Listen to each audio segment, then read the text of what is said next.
Happens today on that front, but in the meantime, President Trump making his message clear ahead of next month's high-stakes summit, saying that there will be no meeting unless Kim Jong-un agrees to give up his nuclear arsenal. So does this prove that his tough talk, his strategy is working? Here to weigh in, international relations expert Dr. Rebecca Grant. Always great to have you here with us. Thank you for joining us.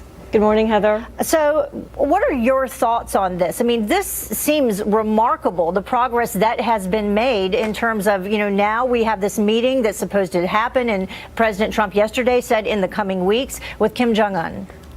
Trump has made a lot of progress in 1 year. He ended strategic patience. He's put on firm military pressure and worked with our allies to get us to this point. What's so important here is that China is still with us. Even Russia is with us. The whole UN is backing this. So we're in this place now where we'll see what goes on with the North Korea-South Korea summit next week.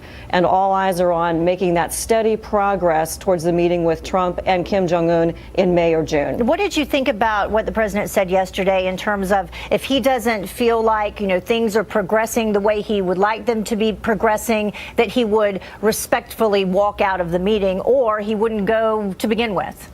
Trump is a deal maker. I am so glad that we have an experienced person like him in this job. He's absolutely right.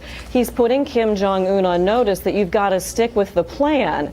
And the other thing here is that other officials meeting with previous North Korean leaders have often been taken by surprise. Jimmy Carter was, Madeleine Albright was. So Trump is putting them on notice that he has to stick to what Shinzo Abe of Japan called concrete actions, or he'll walk if the conditions aren't right. It's perfect. Yeah, and Madeleine Albright, she was the last high-ranking official to meet with North Korea, correct? That's right, she was. And so in terms of, this was mentioned briefly yesterday, some Americans who are still detained there in North Korea. Also, that's a concern with Japan. And Shinzo Abe mentioned that he felt, comfortable that the president was going to address those issues as well in terms of any negotiation.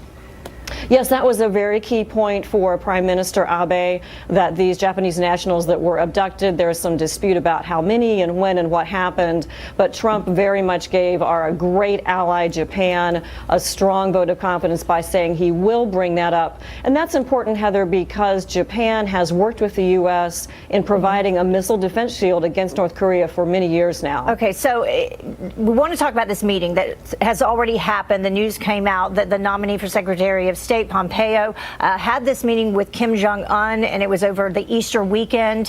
Why do you think that information, first of all, was released, and is he qualified for Secretary of State?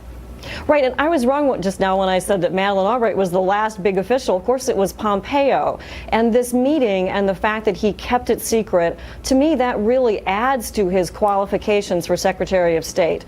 Now, the Senate Foreign Relations Committee members are a little ruffled, I think, because Pompeo has been up on the Hill doing meetings and testimony. And Senator Menendez said, oh, he didn't tell me about North Korea. Well, to me, again, that's good. Pompeo was trustworthy and discreet. Pompeo is a very high intellect individual. There is no one, Heather, who is more up to speed on North Korea than Mike Pompeo. Yeah, and a meeting with this level of importance, I think discretion is key. Dr. Grant, thank you so much for joining us. Appreciate it. Thank you. Well, first, he can